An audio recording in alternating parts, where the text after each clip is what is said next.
Assalamualaikum warahmatullahi wabarakatuh. Di sini saya akan menjelaskan tentang muskuloskeletal. Muskuloskeletal adalah sistem yang terdiri dari otot, jaringan ikat, tulang, serta sendi. Yang pertama adalah muskuloskeletal bagian depan.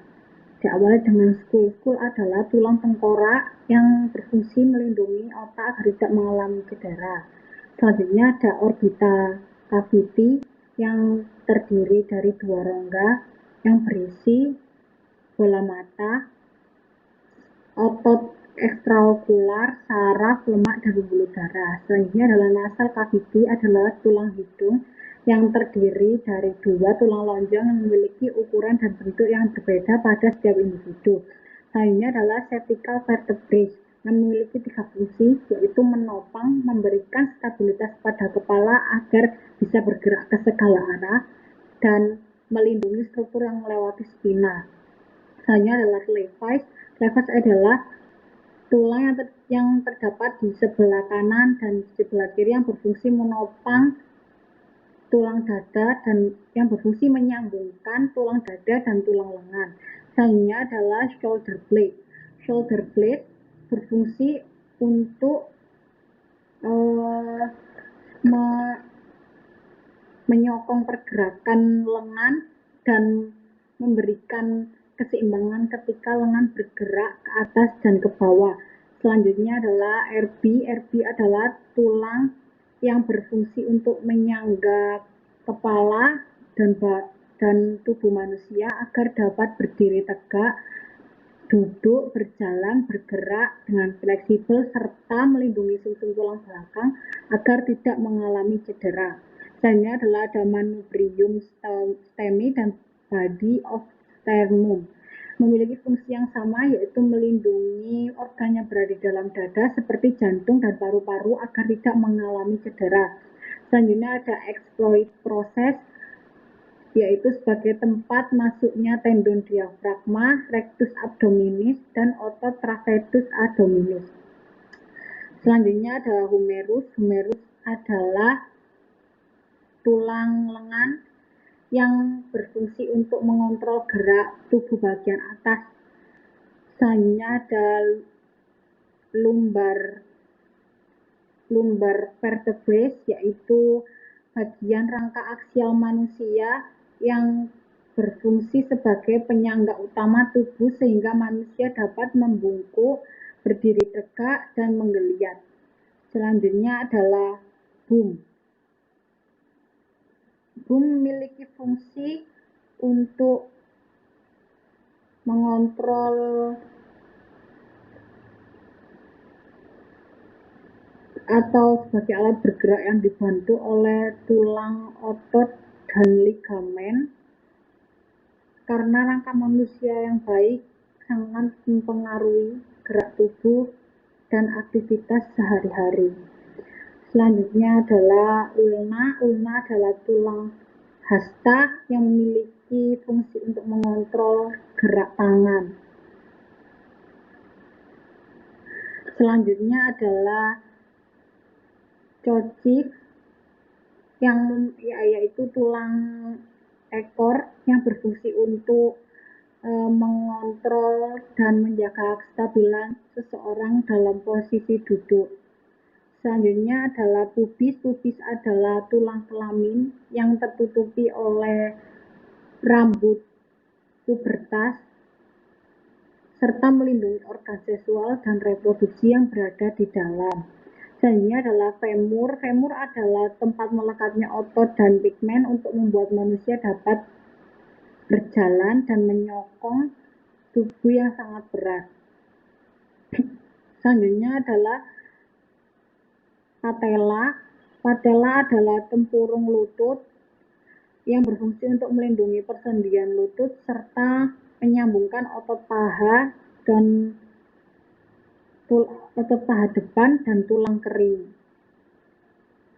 Selanjutnya adalah lateral malleolus, yaitu ujung fibula yang terdapat di pergelangan kaki atas yang berfungsi untuk penyimpanan dan supinasi yang berlaku di pergelangan kaki bawah. Selanjutnya adalah tarsus. Tarsus adalah lempeng jaringan ikat yang padat untuk penyokong struktural kaki. Selanjutnya adalah lumbar. Lumbar SC adalah tulang belakang yang berfungsi sebagai penyangga tubuh utama agar dapat berdiri tegak, membungkuk, dan menggeliat. Selanjutnya adalah bum. Bum adalah tulang yang membantu pergerakan yang dibantu oleh otot, sendi, dan juga ligamen. Selanjutnya adalah sakrum. Sakrum adalah tempat menyatunya tulang punggung. Coccyx adalah tulang ekor yang membantu menyeimbangkan tubuh ketika duduk. Pubis adalah tulang kemaluan yang tertutupi oleh rambut pubertas yang melindungi bagian reproduksi dan organ seksual di bagian dalam. Selanjutnya adalah femur. Femur adalah tempat melekatnya otot dan ligament untuk membantu manusia agar dapat menyangga berat tubuh. Selanjutnya adalah paleta, yaitu tulang tempurung lutut yang berfungsi untuk melindungi persendian yang ada di dalam lutut dan menyambungkan antara otot paha depan dan tulang kering.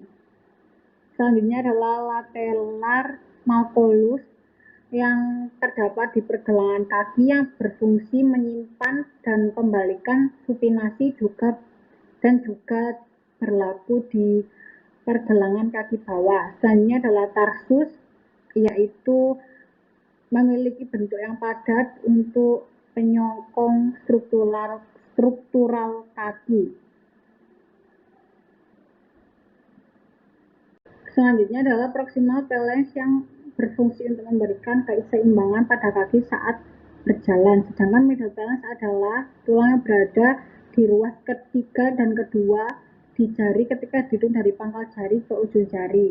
Radius adalah tulang lengan bawah yang menghubungkan antara anggota siku dengan tangan di bagian ibu jari. Sedangkan carpus adalah anatomi tulang yang menghubungkan antara tangan dan lengan bawah. Fibula adalah tulang kecil yang berada sejajar dengan tibia yang lurus dengan jari kelingking kaki, sedangkan tibia adalah tulang kering dan merupakan tulang terbesar di tulang bagian kaki. Sedangkan calcaneus adalah tulang terbesar di telapak kaki. Selanjutnya adalah muskuloskeletal, tulang bagian belakang. Yang pertama adalah cranium, yaitu tulang tengkorak yang berfungsi melindungi otak. Atlas adalah sebagai penyangga utama tulang tengkorak. Mandibel adalah tulang rahang bawah. Clavicle adalah penyambung kerangka bagian atas dan bahu. Scapula adalah tulang yang berguna untuk membatasi gerak sendi humeri atau artikulasio humeri agar tidak berputar atau bergerak 360 derajat. Humerus adalah tulang yang mengontrol gerak tubuh bagian atas. Tulang rusuk berfungsi untuk membantu pernafasan, sedangkan ulna adalah tulang yang berguna untuk mendukung aktivitas tangan secara keseluruhan. Girdle pelvis menyediakan tempat untuk otot-otot besar terhubung sehingga manusia dapat berjalan, berlari, dan bergerak.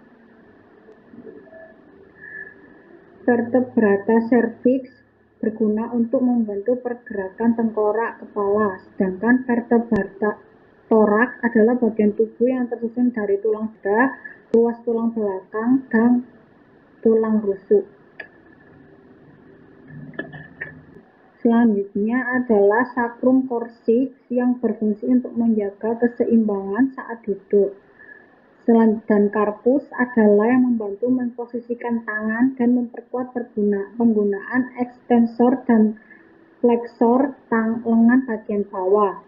Metacarpus adalah jembatan antara pergelangan tangan dan jari yang membentuk perangkat tangan. Palang berguna untuk memberikan tekstur pada telapak tangan. Tarsus di bagian kaki terdapat tarsus yang berfungsi untuk menahan ketika tumit menyentuh tanah, metatarsus yang menyeimbangkan agar tidak jatuh ketika berjalan, dan palang menyalurkan berat tubuh ke tumit.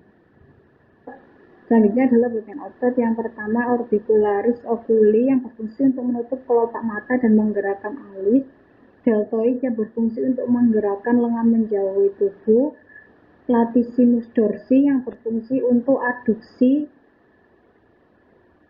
dan ekstensi bahu, triceps brachii yang berfungsi untuk menahan beban lengan pada sendi bahu dan ekstensi sendi siku, brachioradialis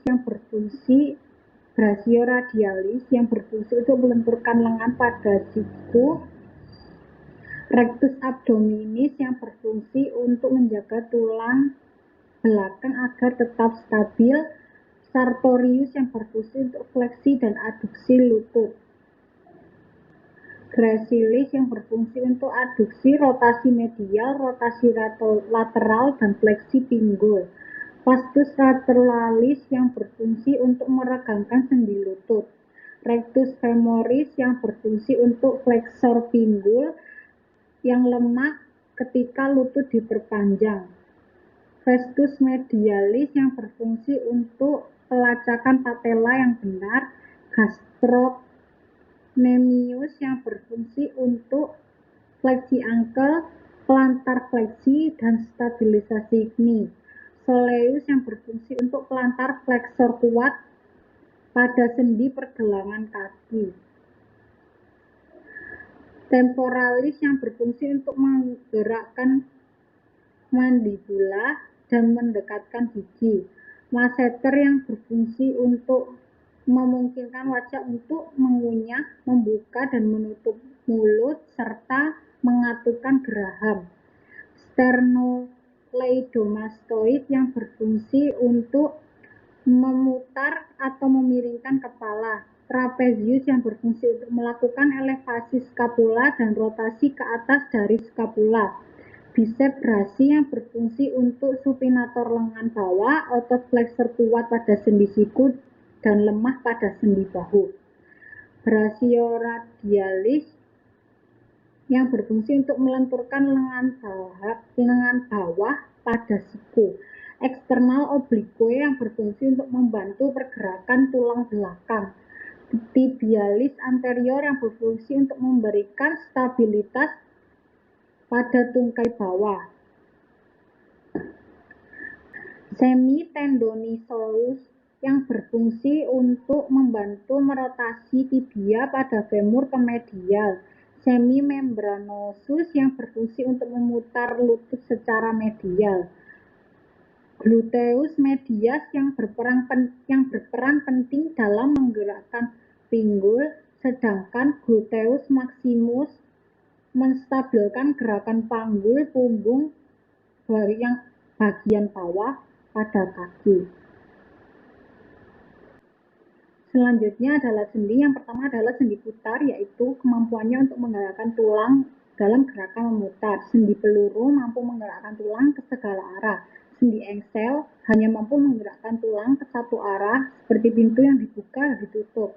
Sendi pelana mampu menggerakkan tulang ke atas, ke bawah, ke kanan dan ke kiri, tetapi tidak bisa memutar. Sendi kondyloid bergerak ke samping dan maju mundur, tetapi tetap tidak memutari porosnya. Sendi luncur adalah gerakan sendi yang berotasi pada suatu bidang datar. Selanjutnya adalah ligamen. Yang pertama adalah lateral kolateral ligamen atau LCL, yaitu ligamen penunjang utama pada luar lutut. Yang kedua adalah anterior cruciate ligamen atau ACL, yaitu ligamen yang menghubungkan tulang paha dengan tulang kering. Yang ketiga adalah medial collateral ligamen, adalah cedera ligamen yang terjadi akibat adanya tekanan atau stres pada area luar lutut. Yang keempat adalah posterior cruciate ligamen atau PCL, yaitu ligamen terkuat pada lutut. yang mencegah tibia bergerak terlalu banyak dan menggelincir ke belakang femur. Selanjutnya adalah kartilago. Kartilago adalah tulang rawan. Yang pertama adalah tulang rawan hialin yang terletak di batang tenggorokan, dada, dan rusuk. Selanjutnya ada tulang rawan fibrosa yang terletak di tulang belakang dan lutut. Setelah itu ada tulang rawan elastis yang terletak di bagian luar telinga, hidung, dan epiglotis. Yang terakhir adalah tendon. Tendon adalah jaringan tebal yang menempelkan otot ke tulang. Yang pertama adalah trocnemius, yaitu otot yang berperan dalam gerakan plantar fleksi ankle dan fleksi knie. Yang kedua adalah soleus, yaitu plantar flexor yang kuat pada sendi pergelangan kaki. Yang ketiga adalah Achilles tendon, yaitu tendon besar yang terletak di belakang pergelangan kaki yang menghubungkan otot betis ke tulang tumit. Yang terakhir adalah Achilles bursa, yaitu penyerap benturan dan bantalan bagi tulang dan tendon. Sekian dari saya. Wassalamualaikum warahmatullahi wabarakatuh.